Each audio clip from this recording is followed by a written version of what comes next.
Hello everybody, welcome back to Screen Stars and a Merry Christmas to all of you. I thought I would do a nice fun little video on Christmas Day for you all. I hope you're having a brilliant day. I know it's not the Christmas we all wanted this year, but still I do wish you all a Merry Christmas and I hope you're having a happy and safe holidays. So I thought I would show you my Christmas movies that I have in my collection, my Blu-rays, my DVDs. I don't have a massive amount of Christmas films, surprisingly. I have a decent amount, but I will show you them anyway, and I will put up in a couple of days as well a video showing off the Blu-rays and other nice goodies that I got for Christmas to add to my collection. So there'll be another Blu-ray update collection video in the coming days, hopefully, because I didn't do one in November because I was saving up pennies and things like that for Christmas, so I didn't buy much in November.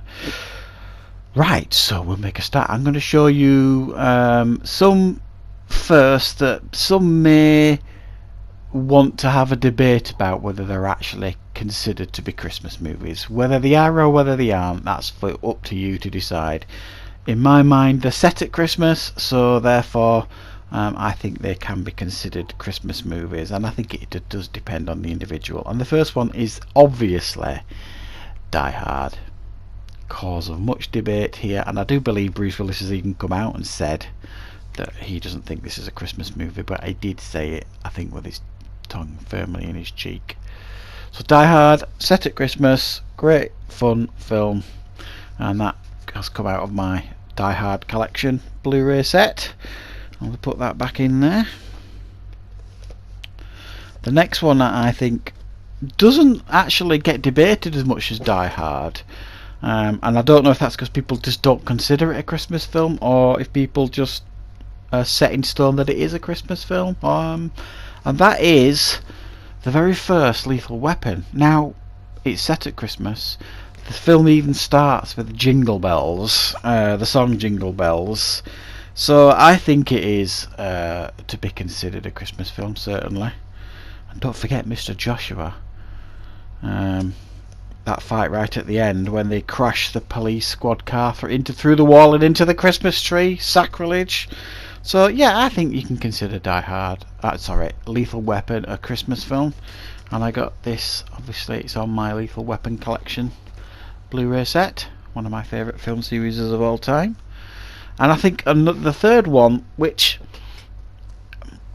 it's Planes, Trains and Automobiles. Now, I know it's set at Thanksgiving, but Thanksgiving is very close to Christmas. This film always makes me feel Christmassy because of its setting, and it's just the warm feeling that you get from it, and you get a real sense of the holidays with this film, even if it's like American Thanksgiving holiday, but their Thanksgiving in America is close to Christmas. So I can understand why, again, people wouldn't consider that a Christmas film, but it feels like a holiday film to me. Right, the next few are not up for debate, I don't think, at all. And the first one is one of my favourite Christmas films of all time. We've watched it ever since I was a kid, and we usually watch it at least once a year, certainly around Christmas time, as my wife and son enjoy it as well. And that is National Lampoon's Christmas Vacation. Love it. I just love it. It's funny, and it has now become a holiday classic, a Christmas classic, and this came in my classic vacation collection. It's got all the vacation films in there. So yeah, that is National Lampoon's Christmas Vacation. Wonderful film. The next one is Elf. What a lovely Christmas film this is. Will Ferrell made him a mega star, this film, and it really is very funny and very Christmassy. We've got 3 alternative Christmas movies now. However, they are very fun, and they are great Christmas films, I think. And that is The Night Before. Seth Rogen, Anthony Mackie, Joseph Gordon-Levitt. I mean, this is a very funny film. I think it's really quite overlooked, this film. I have reviewed it on the channel. It's one of the earliest films I reviewed. Seth Rogen is just brilliant in this film, and he's very, very funny. It's set at Christmas, and as you can see there, they've all got their Christmas jumpers on. And it is a film I do strongly recommend if you've never seen it. Very, very funny. The next one is Bad Santa. What, another one of my favourite Christmas films. Very, very, very funny. Billy Bob Thornton is absolutely brilliant as Bad Santa. I mean, it is literally laugh out loud funny, this film, if you've never seen it. And then we have Bad Santa 2, the sequel. I was really looking forward to seeing this when it came out because I'm such a big fan of the first one. Yes, it's not just as good as the first one. Clearly, sequels very rarely are. But it is certainly very funny, and there are certain aspects of this film that are hilarious. We've got Kathy Bates playing his mother, from what I remember. Yeah.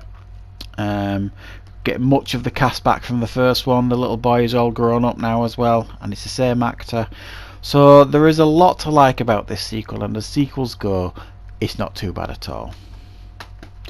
And now we have got a couple of DVDs to finish off.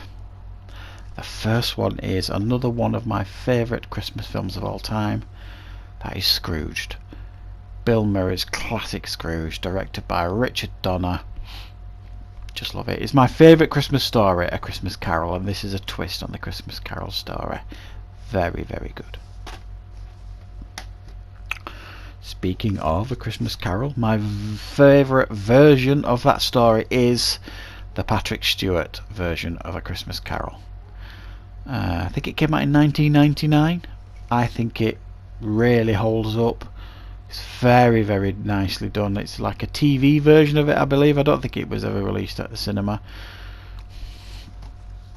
Really good. Patrick Stewart is brilliant as Ebenezer Scrooge, and this came about because he did a one-man show of Scrooge on the stage for a few years. So he got to do a screen version of A Christmas Carol.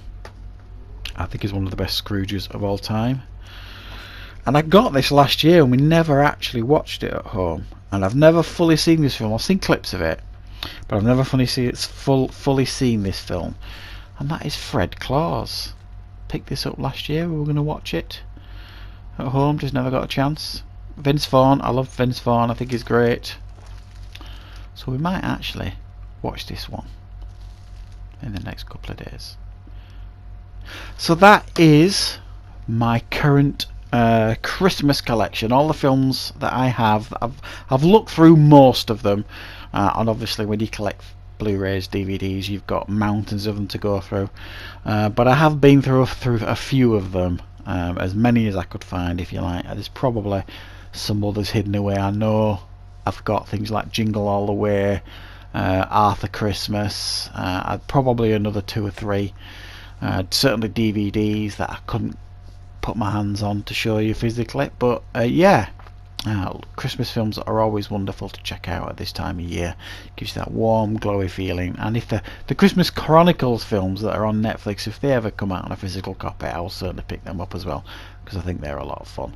So thanks for watching, everybody. Merry Christmas, and I will be back obviously with more content over the holidays, so stay tuned.